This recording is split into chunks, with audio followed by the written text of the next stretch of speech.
Lily sat by the small window of her room in the town of Silver Falls, Maine, pulling a needle through a heavy piece of blue silk. The sun had not come up yet, and the air in the house was still and cold. Her fingers felt stiff, but she did not stop moving. She had to finish the hem on Maya's dress before the clock in the hall struck 6 o'clock. If the dress was not ready, Eleanor would make sure Lily did not get breakfast. It was a simple rule in the house that had been her father's. Lily worked, and the others lived. Her father had once told her that a person's worth was found in what they did when they thought no one was looking. He had been a kind man, a doctor, who took care of everyone in this small town. But he had been gone for 3 years, and the house had grown very quiet and very cold since the day he died. The blue silk was slippery, and the thread was thin. Lily had to squint to see her own stitches in the dim light of a single candle. She did not have a proper lamp, only a small nub of wax that was nearly burnt down to the bottom of the holder. Her back ached from leaning forward for 5 hours, but she kept her spine straight. She had learned that if she let herself slump, the tiredness would win. She knotted the thread and cut it with a pair of small iron scissors. One dress was finished. She still had to press Chloe's gown and polish 4 pairs of leather shoes. She stood up and stretched her arms, hearing her joints pop in the silence. The room was small, tucked away at the back of the house, where the heat from the furnace never quite reached. It was a room for someone who was meant to be forgotten. She walked down the narrow stairs to the kitchen. The floorboards did not creak because she knew exactly where to step to keep the house quiet. She filled the kettle and put it on the stove. While the water heated, she started on the shoes. Maya and Chloe had been out late the night before at a party Lily had not been invited to attend. Their shoes were covered in dried mud and grass stains from the garden. Lily sat on a low wooden stool and began to scrub the leather. She did not mind the work itself, but she minded the silence of the house. It was a house that had once been full of laughter and the smell of her mother's cooking. Now it smelled of lemon polish and expensive perfume that did not belong to her. Eleanor came into the kitchen at exactly 7 o'clock. She was dressed in a dark robe, her hair already pinned up perfectly. She did not look at Lily as she walked past. She went straight to the kettle and poured herself a cup of tea. "The blue silk," Eleanor said. Her voice was like a dry leaf scraping on stone. "Is it done?" Lily nodded as she wiped a smudge off a silver heel. "It is on the chair in the sewing room. I finished it an hour ago." Eleanor took a slow sip of her tea. "Good. Maya will need to try it on after breakfast. We have a lot to do today." The mail came early this morning. She set a heavy envelope on the wooden table. It was thick and white, with a seal made of dark red wax. Lily looked at the seal. It was a crown made of thorns. Everyone in Silver Falls knew that mark. It belonged to the estate on the hill, the place people called Stonecrest. And it belonged to Silas, the man who had ruled the town for as long as anyone could remember. People said he was a vampire king, a man who did not age and did not smile. They said his hair was as white as the Maine snow, and his skin was as pale as marble. Lily had only seen him once, years ago, when she was a child. He had been sitting in the back of a black car, and she remembered how still he was. He had not looked like a person. He had looked like a statue that happened to be breathing. "An invitation," Eleanor said, and for the first time there was a bit of color in her cheeks. "Silas is holding a selection. He wants to find someone to stay at Stonecrest. A partner. A queen, though he does not use that word." She tapped the envelope with a long fingernail. "He has invited 20 families. We are one of them." Lily went back to the shoes, her heart hitting her ribs a little harder than usual. A selection at Stonecrest was not just a party. It was a chance to change everything. If Maya or Chloe was chosen, the family would never have to worry about money again. They would live in the big house, with the high stone walls and the glass conservatory. "I will need you to pack the trunks," Eleanor said, looking at Lily now with a cold stare. "We leave in 2 days. You will come with us, of course. Someone has to look after the girls' things. You will stay in the servant wing and make sure their gowns are pressed every evening. You are not to speak to anyone unless you are spoken to, and you are certainly not to tell anyone you are related to us. To the guests, you are the help. Do you understand?" Lily felt a small, sharp spark of something in her chest. It was not anger, exactly. It was more like a cold realization. Yes, she said. I understand. She picked up the next shoe and began to polish it until she could see her own reflection in the black leather. The drive to Stonecrest took 4 hours. The town of Silver Falls dropped away, replaced by thick pine forests and gray rocks.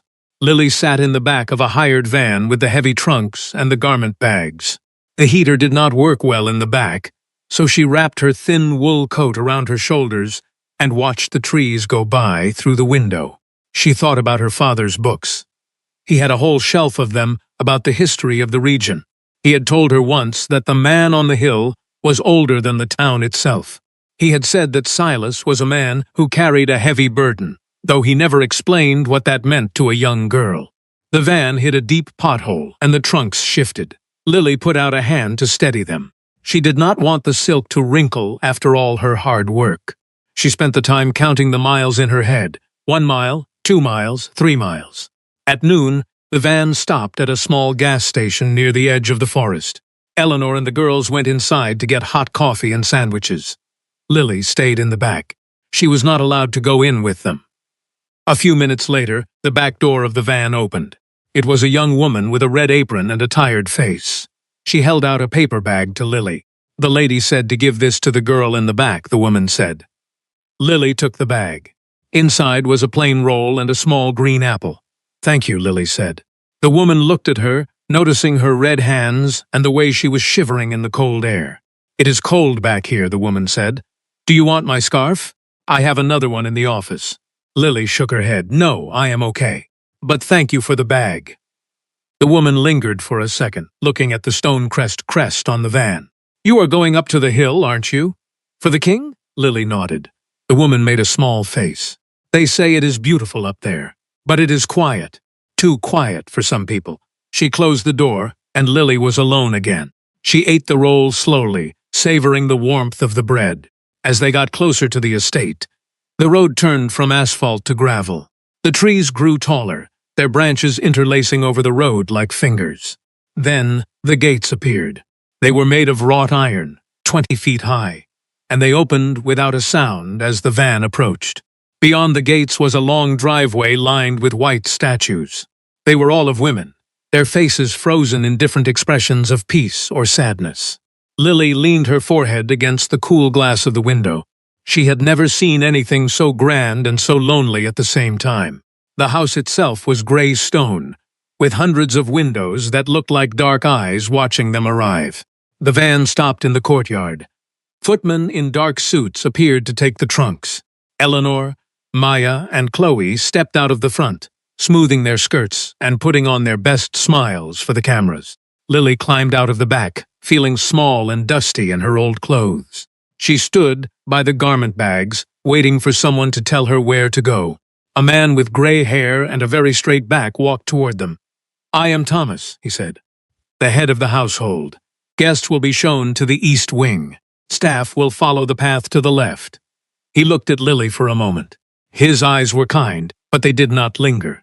Lily picked up the 2 heaviest bags and followed a young girl named Sarah toward the staff entrance. The hallway was narrow and smelled of beeswax. Sarah pointed to a door. That is your room, she said. It is small, but it has a heater. You need to be in the main kitchen in 30 minutes to get the schedule for the guests. The king does not like people being late for their duties. Lily thanked her and went inside. The room was barely big enough for a bed and a chest of drawers, but it was clean. She sat on the bed for a moment, her hands shaking. She was at Stonecrest. She was in the house of the Vampire King. She took a deep breath and stood up. She had work to do. She opened the garment bags and began to hang up the dresses. Maya's blue silk, Chloe's pale green satin, Eleanor's dark purple velvet. They were beautiful clothes, and they did not belong to her. She touched the lace on Maya's sleeve. She had spent 15 hours on that lace. She hoped it was enough. She hoped that for once, the work of her hands would be seen by someone who cared. But as she walked down to the kitchen, she reminded herself that she was not here to be seen. She was here to be a shadow in the halls. The first dinner was held in a room so large it felt like being inside a cathedral. There were 20 women sitting at a long mahogany table, their jewelry sparkling under the light of 100 candles. Lily stood in the shadows of the doorway, holding a tray of extra napkins. She had been told to stay there in case anyone needed anything. She watched as Silas entered the room. The air seemed to get thinner when he walked in. He was taller than she expected. His hair was exactly as the stories said, pure white, falling just past his ears. His skin was so pale, it almost looked translucent in the bright candlelight. He wore a suit of charcoal gray, perfectly tailored to his frame. He did not look at the women as he sat at the head of the table. He looked at the table itself, at the white flowers and the silver. "Thank you for coming," he said. His voice was low and resonant like the sound of a cello. "I am not a man who enjoys long speeches. I invited you here because this house is too quiet. I want to see if one of you can bring something more than just noise to it." He looked up then, and his eyes were a very dark, intense gray. They moved over the faces of the women one by one. Maya sat 3 seats down from him. She was leaning forward, her smile bright and practiced. Chloe was next to her, looking slightly nervous. Silas's gaze passed over them without stopping. He did not seem impressed by the expensive dresses or the perfume. He seemed bored with the whole event. The dinner began, and the room was filled with the sound of silver hitting fine china. The women talked about their families, their travels, and their accomplishments. One talked about her painting. Another talked about her horses. Silas listened, but he did not say much. He ate very little, mostly just drinking water from a crystal glass. Halfway through the meal, a young server named Peter tripped on the edge of a rug.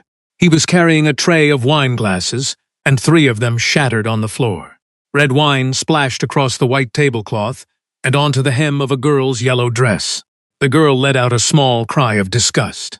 "Look at what you have done," she snapped. "This dress cost more than you make in a year." Peter turned bright red, his hands trembling as he tried to pick up the glass. "I am so sorry, miss. I will get a cloth." The girl did not stop. "You are clumsy. You should not be working in a house like this." Lily did not think about the rules. She moved out of the shadows, set her tray down on a side table, and knelt on the floor next to Peter. "It is okay," she whispered to him. "I have got the glass. You go get the salt for the stain." She began to pick up the shards with her bare hands, careful not to let them click against each other. She could feel the eyes of the whole room on her. She could feel Eleanor's furious gaze from across the table. But she did not look up. She focused on the glass. Peter looked at her with huge, grateful eyes and hurried away toward the kitchen. "Who are you?" the girl in the yellow dress asked, her voice sharp and loud. Lily did not answer. She finished picking up the glass and stood up. She walked to the girl and used a clean napkin to blot the wine on the yellow silk. "If you put salt on it now, the stain will not set," Lily said quietly. The girl looked at her like she was an insect. "I did not ask for your advice. Go back to the wall where you belong." Lily bowed her head and stepped back into the shadows. She felt the heat in her face, the sting of the girl's words. She looked down at her hands and saw a small bead of blood on her thumb where a piece of glass had nicked her. She tucked her thumb into her palm and looked toward the head of the table. Silas was watching her. He was not looking at the girl in the yellow dress. He was not looking at the broken glass. He was looking directly at Lily. His expression had not changed, but there was a flicker of something in his dark gray eyes. It was not boredom anymore. It was curiosity. He watched her for 5 seconds, and then he looked back at his plate. The dinner continued, but the air in the room felt different. Lily stayed in the shadows, her heart hammering against her ribs. She had broken the rule. She had been seen by the king. The next morning, Lily was sent to the library to clean the high shelves. Thomas had told her that the library was Silas's favorite room, and that it had to be perfect every day. Lily did not mind the task. She loved the smell of old paper and leather. She climbed the rolling ladder, a dustcloth in her hand, and began to work. There were thousands of books, some of them so old the titles were fading on the spines. She found herself reading the names as she went: history, philosophy, science. It was the kind of collection her father would have spent 10 years exploring. She reached the top shelf and saw a book that was sitting slightly crooked. She pulled it out to straighten it. It was a ledger, bound in black leather. As she moved it, a loose sheet of paper fell out and drifted to the floor. Lily climbed down the ladder to pick it up. It was a list of figures, written in a neat, cramped hand. At the bottom of the page, there was a total that had been circled 3 times. Lily looked at the numbers. She had always been good at math. Her father had taught her how to keep the books for his clinic when she was only 12 years old. She frowned at the page. The total at the bottom was wrong. It was off by $50. She looked at the column again, her finger tracing the numbers. There was a mistake in the addition on the 4th line. She looked around the library. There was a desk in the corner with a pen and a bottle of ink. She knew she should not touch it. She knew she should just put the paper back in the book and go back to dusting. But the mistake bothered her. It was like a crooked picture on a wall. She went to the desk, picked up the pen, and wrote the correct total in small letters next to the circled one. "You have a quick eye for numbers." The voice came from the doorway, and Lily nearly dropped the pen. Silas was standing there. He was not wearing his suit jacket, just a white shirt with the sleeves rolled up. His white hair was a little messy, as if he had been running his hands through it in thought. He walked into the room, his movements silent and graceful. He did not look like a king in that moment. He looked like a man who had not slept well. He came to the desk and looked down at the paper. He did not say anything for a long time. "I am sorry," Lily said, her voice shaking. "I should not have touched it. I just saw the error and I could not leave it." Silas picked up the paper and looked at her correction. "My accountant has been over these books 3 times, he said. He told me they were perfect." He looked at her then, his gray eyes searching her face. "Where did you learn to do that?" Lily swallowed hard. "My father, he was a doctor. He taught me that a small mistake in a ledger can cause a big problem later on. I used to help him every Sunday morning." Silas set the paper down on the desk. He was a wise man. He leaned against the edge of the desk. "What is your name?" Lily hesitated. "Lily." Silas tilted his head. "And you are here with the family from the town? The one with the 2 girls who spend a lot of time talking about their hair?" Lily felt a small smile tug at the corners of her mouth, but she pushed it down. "Yes, I work for them." Silas nodded slowly. "You work for them, but you fix my books. That is an interesting arrangement." He did not dismiss her. He stayed there, looking at the shelves. "Do you like books, Lily?" She looked at the thousands of volumes surrounding them. "I love them. My father said that a book is a way to travel without ever leaving your chair." Silas reached out and touched the spine of a book on the desk. He was right. But sometimes people use books to hide from the world. He looked at her again, and for a second, Lily did not feel like a servant, and he did not feel like a king. They were just 2 people in a quiet room. "You can stay here," Silas said. "When you are finished with your work, you are welcome to read. I would rather the books be used than just sit here gathering dust." Lily blinked, surprised by the offer. "Thank you. That is very kind of you." Silas made a small sound that might have been a laugh, though it was very quiet. "I am not kind, Lily. I am just practical. And I appreciate accuracy." He turned and walked out of the library, leaving her standing by the desk. She looked at the pen in her hand and the paper on the desk. She felt like she had just stepped into a different world. Lily walked back from the library with a strange warmth in her chest, the image of Silas standing by the desk still fresh in her mind. She hurried up the back stairs to the east wing, where Eleanor and the girls were staying, knowing she had been gone too long. The moment she entered the sitting room, Eleanor threw a pile of crumpled dresses onto the floor at her feet. Maya was sitting at the vanity, complaining that the cold air was ruining her skin, while Chloe tried on a pair of gold shoes that were clearly too small for her feet. Eleanor did not ask where Lily had been. She simply pointed at the floor and told her to get to work on the stains from the previous night. She demanded a fresh pitcher of ice water, with exactly 3 slices of lemon, warning Lily that if it was late, she would spend the evening cleaning the servants' staircase instead of resting. Lily knelt to gather the dresses, saying nothing, her mind still turning over the words the Vampire King had spoken to her in the quiet library. Down in the main kitchen, the air was thick, with the smell of roasting meat and fresh bread as the cooks prepared for the afternoon tea. Lily walked to the silver counters to prepare the lemon water, finding sitting on a small wooden stool near the pantry, still looking pale from his mistake at dinner. He stood up quickly when he saw her, a look of deep relief crossing his face as he offered to help her lift the heavy ice block from the storage chest. He told her that Thomas had been fair with him, only giving him a warning instead of sending him back to the village. And he knew it was because Lily had stepped in to clear the mess so quickly. Sarah joined them by the sink, whispering that the king had been in a strange mood all morning, asking Thomas detailed questions about the staff schedules and the town families. Lily listened quietly as she sliced the lemons, wondering if Silas was looking for the person who fixed his ledger, or if he was simply trying to understand the people who had entered his quiet home. She carried the silver tray back up to the guest suites, her steps deliberate, and even as she balanced the heavy crystal pitcher. When she entered the room, Maya was arguing with Chloe about who would sit closer to Silas during the upcoming carriage ride through the estate grounds. Eleanor was standing by the window, watching the other guests stroll through the white statues in the courtyard, her face tight with ambition and worry. She turned to Lily as the tray was set down, her voice dropping to a low whisper so her daughters would not hear her sharp words. She told Lily that she looked like a ghost in her old gray clothes and ordered her to remain in the servant quarters for the rest of the day to avoid embarrassing the family. Eleanor said that important people from the state capital were arriving for the evening event, and she did not want a dusty girl ruining Maya's chances of making a good impression on the king. Lily spent the next 4 hours in her tiny room, mending a torn seam on Chloe's pink gown and watching the snow begin to fall lightly against the glass window.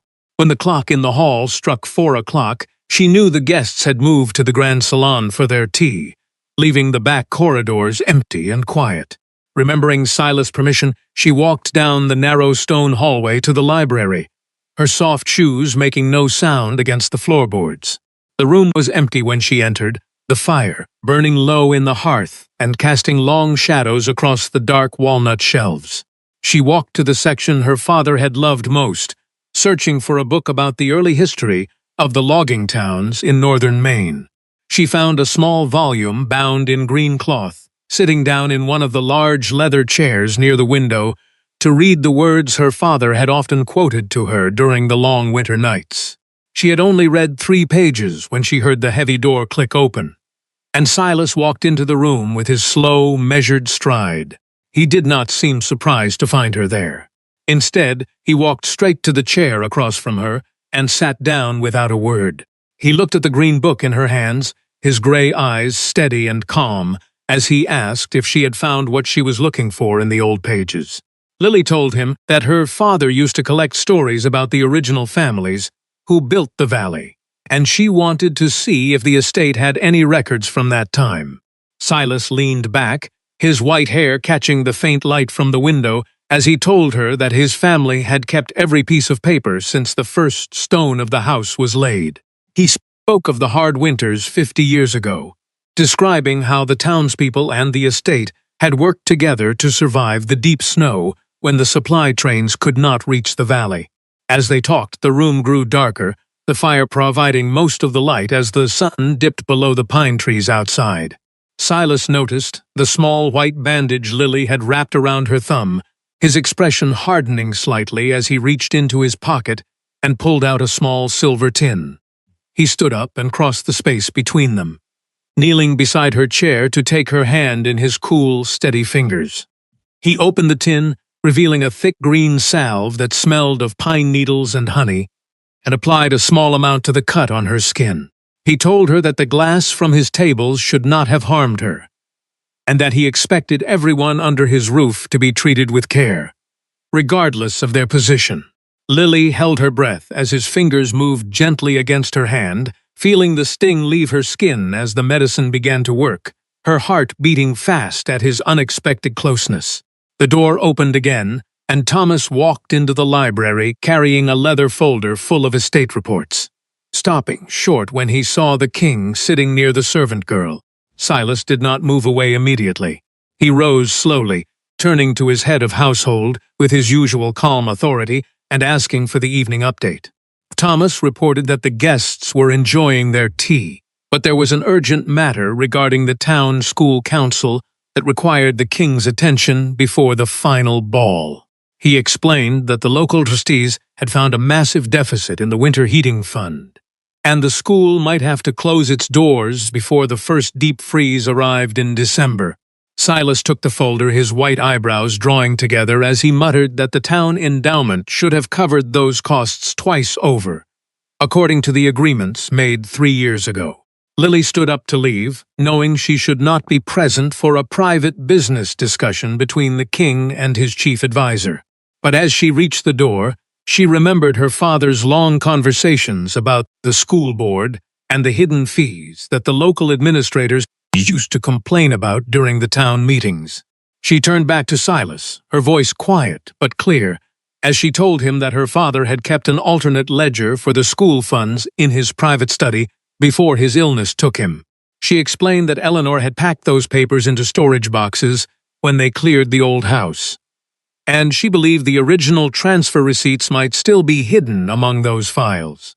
Silas looked at her for a long moment, the gray folder heavy in his hands, before he nodded and told Thomas to arrange for a private vehicle to take them to the village first thing in the morning. Lily walked back to her small room in the servant wing, her mind spinning with the realization that she was going to return to her hometown with the king himself. She sat on the edge of her narrow bed, looking at her worn leather shoes and wondering what Eleanor would say if she discovered her stepdaughter was helping Silas with estate business. She knew the risks were high. If Eleanor found out, her life at home would become even more difficult, and the small amount of freedom she had found at Stonecrest would disappear completely. Yet, when she thought of the children in Silver Falls who needed the school to stay open through the freezing winter, she knew she could not remain silent or hidden any longer. She folded her hands in lap, her thumbs still feeling warm from the healing salve Silas had applied, and resolved to find the hidden papers no matter what it cost her. Later that night the house became quiet, as the guests retired to their luxurious rooms, and the grand chandeliers were turned off one by one. Lily lay awake under her thin blanket, listening to the wind howl through the pine trees outside her window and the distant sound of the grandfather clock striking midnight in the main hall. She felt a strange sense of change in the air, as if the old stone walls of Stonecrest were shifting around her, opening up paths she had never expected to walk. For 3 years she had been a shadow, a girl who existed only to serve others and keep her head down to avoid the sharp words of her stepfamily. But as she closed her eyes, she remembered the steady weight of Silas's gray eyes looking at her in the library, and she realized that some shadows were meant to come into the light. Early the next morning, at 6 o'clock, Lily met Silas and Thomas by the side entrance of the estate, where a plain black vehicle was waiting for them. The morning air was freezing, and her breath formed small white clouds in front of her face as she stepped onto the gravel driveway. Silas was already waiting, dressed in a long black wool coat that made his white hair stand out against the dark sky. He opened the door for her himself, a small gesture that made Thomas blink in surprise, but say nothing as he climbed into the driver's seat. Lily sat in the back next to the king, feeling the smooth leather of the seats and the gentle warmth of the car's heater as they started down the mountain. The drive was quiet at first, the only sound being the tires crunching over the fresh snow that had fallen during the night. As the vehicle cleared the estate gates, Silas turned to Lily and asked her to tell him more about her father's work in the village. Lily cleared her throat and explained that her father had been the only doctor for 40 miles, often traveling through the deep snow to reach families who lived in the remote parts of the valley. She told him how her father never asked for money from those who could not pay, often accepting a basket of apples or a cord of wood instead of dollars. Silas listened intently, his pale face resting against his hand as he looked out the window at the passing trees. He admitted that he had lived on the hill for so long that he had forgotten how difficult life could be for the people who did not have the resources of the big house. He told her that his role as king was not just about collecting taxes or maintaining the grand statues in his courtyard. It was about protecting the people who relied on him. He said that when the school endowment was established 3 years ago, he believed he had secured the future of the town's children for at least 10 years. He confessed that the report of the deficit had troubled him deeply, because he hated the thought of his people suffering while he sat in a warm house. Lily looked at his profile, noticing the tightness in his jaw and the genuine concern in his eyes, and realized that the stories the villagers told about him were wrong. He was not a cold monster. He was a man who had been isolated from the world by his own responsibilities. They arrived at the storage facility on the edge of Silver Falls just as the sun was beginning to rise over the hills, casting a pale pink light across the metal buildings. Thomas parked the car near the office, and Lily led them to the small unit that Eleanor had rented after her father's funeral. Thomas used a set of keys he had taken from the house to open the heavy padlock, the metal door groaning as he pushed it upward to reveal the crowded space inside. The unit was packed with old furniture, dusty boxes, and crates of old medical equipment that had belonged to her father's clinic. Lily stepped into the cold room, her eyes watering slightly from the dust, as she began to read the handwritten labels on the cardboard boxes stacked against the wall. Silas did not stand outside. He walked into the dusty unit behind her, his long coat brushing against the old chairs, as he asked which boxes she wanted to check first. Lily pointed to a stack of blue crates in the corner, explaining that her father always kept his financial records in matching files to keep them separate from his medical notes. Silas reached for the top crate, his pale hands moving easily despite the weight of the box, and set it down on an old wooden table in the center of the space. Lily opened the lid, her fingers tracing the edges of the old paper folders until she found the one marked with the school board emblem. She pulled it out, her heart beating fast as she blew a thin layer of dust off the cover and opened it. Inside were dozens of official transfer slips, bank statements, and letters from the town council dating back to the year her father died. Lily spread the papers out on the table, pointing to a column of figures from 3 years ago that showed the exact amount of money Silas had sent from the estate. Silas leaned over her shoulder, his cool breath brushing her cheek as his eyes scanned the numbers with the same speed he had used in the library. His fingers stopped on a series of monthly withdrawals that did not match the school's official bank statements from the previous evening. He noted that the money had been sent to a private account under the name of Miller, the local administrator who handled the town's paperwork. Silas's face went entirely still, his gray eyes darkening until they looked like a storm sky as he realized where the missing school funds had gone. He told Thomas to take a photograph of every slip in the folder and to contact the state authorities to freeze Miller's accounts before the sun was fully up. He turned to Lily, his hand resting gently on her shoulder as he told her that her memory had saved the village from losing its school before the winter arrived. Lily felt a deep sense of relief, knowing that her father's careful habits had finally served the town he loved so much, even after he was gone. Silas closed the folder, his voice low as he promised her that the people who took the money would pay every dollar back to the children. The drive back to Stonecrest was faster, the tension from the morning replaced by a quiet determination as Thomas made phone calls from the front seat. Lily watched the snow-covered mountains appear in the distance, feeling a strange sense of accomplishment that she had never known while working in Eleanor's kitchen. Silas beside her, his posture relaxed as he told her that the final ball would take place the following evening, and he expected her to be there as his guest. Lily looked down at her old coat, reminding him that she did not have a gown for a royal event, and that Eleanor would never allow her to enter the ballroom. Silas looked at her with a calm smile, his white hair catching the bright morning light, and told her that he would handle Eleanor when the time came. The day of the final ball arrived with a storm of activity that kept the entire estate moving from the early hours of the morning until sunset. Lily spent 12 hours in the sewing room and the laundry, pressing the heavy fabric of Maya's crimson gown and Chloe's pink pearl dress until her arms ached from the weight of the iron.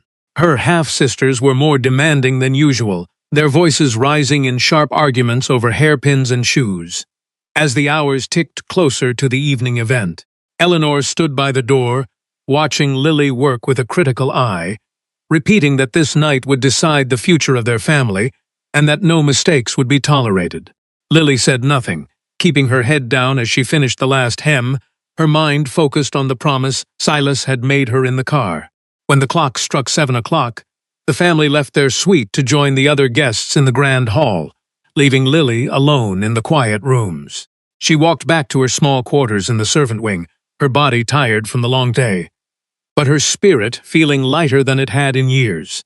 She opened the small wooden box under her bed and pulled out the pale ivory silk dress that had belonged to her mother before the illness took her. The fabric was thin but soft, and she had spent the last 3 nights using her tiny candle to repair the delicate lace along the collar and sleeves. She slipped the dress on, the silk fitting her perfectly as if it had been made for her, and fastened her father's silver clip into her dark hair. She did not use the main staircase. She walked down the back service steps and entered the ballroom through the side archway, staying close to the shadow of the large marble pillars. The room was beautiful, filled with the light of 100 candles, and the sound of a string orchestra playing a slow, elegant waltz. 20 women in bright dresses of green, blue, and gold moved across the polished floor, their laughter filling the air as they tried to catch the king's eye. Silas stood near the center of the room, his black tuxedo making his white hair and pale skin look like marble under the bright chandeliers. He danced with several guests, his movements polite and correct, but his eyes never stopped moving across the room, as if he were looking for someone. Lily watched him from her corner, her hand resting against the cool stone of the pillar, as she admired the grace with which he moved through the crowd. Suddenly she felt a sharp grip on her arm, and she turned to see Eleanor standing beside her, her face twisted in a look of sudden rage. Eleanor pulled her behind the pillar, out of sight of the main dance floor, her voice a harsh whisper that cut through the music. She demanded to know what Lily was doing in the ballroom, her eyes fixing on the ivory silk dress with a look of deep disgust. Maya and Chloe joined them a moment later, their smiles disappearing as they saw their stepsisters standing in the room they thought belonged only to them. Eleanor accused Lily of stealing the dress from the storage boxes and trying to ruin Maya's chances with the king by showing up in rags. Lily pulled her arm away, her voice quiet but steady, as she told her stepmother that the dress belonged to her mother and that she had every right to be there. Eleanor refused to listen, her face turning red as she reached out with her sharp nails and grabbed the delicate lace at Lily's shoulder. She pulled with all her strength, the sound of the ripping silk, loud in the small space behind the pillar, as the fabric tore from the collar down to the waist. Lily gasped, her hands flying to her chest to hold the ruined dress together, as she felt the cold air hit her skin. Chloe let out a low laugh, whispering that Lily looked like a beggar who had tried to play at being a lady and had failed completely. Maya turned her back, saying that they should leave her there so everyone could see what happens to servants who do not know their place in the world. Lily felt the hot sting of tears behind her eyes, the familiar feeling of helplessness threatening to overwhelm her as she stood in the shadows. But before Eleanor could speak another word, the music stopped completely, and the entire ballroom went so quiet that you could hear the wind brushing against the high glass windows. Silas was standing at the edge of the pillar, his face pale and rigid with an anger that seemed to drop the temperature of the entire room. He did not look at Eleanor. He walked past her as if she were made of glass, his focus entirely on Lily's shaking form. He reached up and unclasped his long black velvet cloak, the heavy fabric lined with charcoal silk and embroidered with the thorn crown crest of his family. He placed it gently around Lily's shoulders, his cool fingers steady as he fastened the silver clasp at her throat with 2 precise movements. The weight of the velvet settled over her like a wall, instantly hiding the torn dress and warming her cold skin as he looked down at her. He asked her quietly if she was hurt, his gray eyes soft as he waited for her response, ignoring the 90 people who were watching them from the dance floor. Lily shook her head, her voice a small whisper as she told him she was okay, her hands still gripping the inside of his heavy cloak. Silas held her gaze for 1 more second, his expression softening before he turned around to face Eleanor and her daughters. The silence in the room was absolute, as the guests pressed forward to see what the king would do next. Silas did not raise his voice. He spoke with a cold precision that carried to every corner of the grand hall, telling the assembly that a family that treated its own blood with such cruelty had no right to remain under his roof. He signaled to Thomas, who stepped out of the shadows with a legal folder in his hand, ready to change everything. Thomas stepped into the center of the circle, opening the folder and reading from the official documents that had been verified by the state authorities that morning. His voice was calm and clear as he revealed to the entire ballroom that Eleanor had been systematic in her deception, stealing Lily's inheritance and the town school funds for 3 years. The guests let out a collective gasp, their eyes turning from Lily to Eleanor with expressions of deep disgust and disapproval. Maya and Chloe looked at the floor, their faces turning bright red as they realized their dream of wealth and status had disappeared in a single minute. Silas ordered the security guards to escort the 3 women out of the estate immediately, stating that their presence was an insult to his house. Eleanor tried to raise her voice, to offer an excuse, her hand shaking as she reached for her daughter's arms, but the look in Silas's gray eyes silenced her before she could speak.